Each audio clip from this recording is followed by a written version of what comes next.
గిరిబిడ్డలకు ఆరోగ్యశ్రీ ఆశ్రమ పాఠశాలలో హాస్టల్లో ఏఎన్ఎంల సేవలో ఆదివాసీ గర్భిణులకు వసతి గృహాల పునరుద్ధరణ అరకు కాఫీని ప్రజల్లోకి తీసుకెళ్లేందుకు చర్యలు గిరిజన సంక్షేమంపై సీఎం చంద్రబాబు కీలక నిర్ణయాలు తీసుకున్నాడు. గిరిబిడ్డలకు ఆరోగ్యశ్రీ మొన్న ఒక గిరిజనరాలు పాపం వరద పెద్ద వరద వస్తుంది, అర్ధరాత్రి అయింది, నొప్పులు వస్తున్నాయి, అక్కడ స్థానిక ఆసుపత్రిలో డెలివరీ చేసే పరిస్థితి లేదు, తీవ్రమైన రక్తస్రావం అవుతుంది.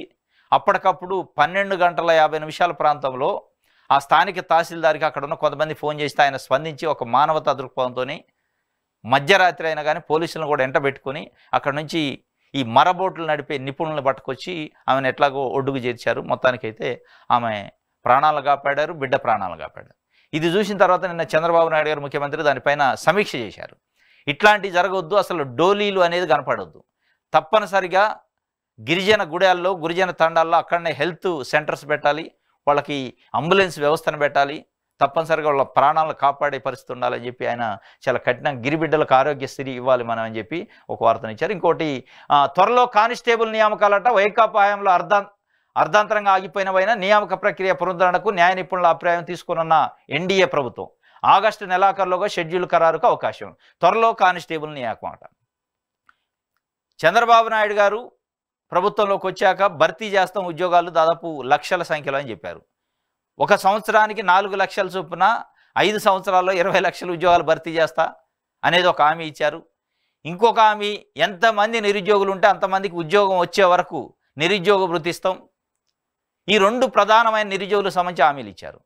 నిరుద్యోగ భృతికి సంబంధించి ఉద్యోగం వచ్చే వరకు అనే దానిపైన కదలిక లేదు, అసలు ఉద్యోగాలకు సంబంధించి కదలిక లేదు. కానీ కానిస్టేబుల్ నియామకాలకు కదలిక వచ్చింది.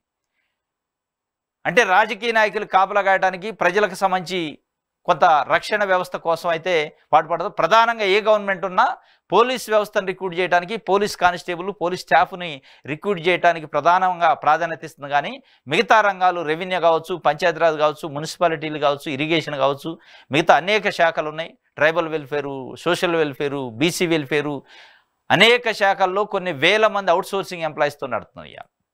వాటిని పట్టించుకున్న నాదులు లేదు. మళ్ళా పోలీసు నియామకమే మొదలుపెట్టారు. ఇప్పటికి జరిగింది కూడా పోలీసులలో ఎక్కువ నియామకాలు ఉన్నాయి. ఎస్, నియామకం చేసుకోవాలి. వీటితో పాటు మిగతా డిపార్ట్మెంట్ కూడా ప్రజా సేవకు పనికి వచ్చి ప్రజలకు సంబంధించి నిత్యం సంక్షేమానికి ఉపయోగపడే డిపార్ట్మెంట్ కూడా భర్తీ చేయాలి. కానీ ఆ భర్తీ చేసే ప్రక్రియ మరి ఆ దిశగా ఆలోచన లేనట్టు ఓన్లీ కానిస్టేబుల్కి అయితే ఒక అడుగు వేశారు ముందుకి. ఇది ఒక వార్త.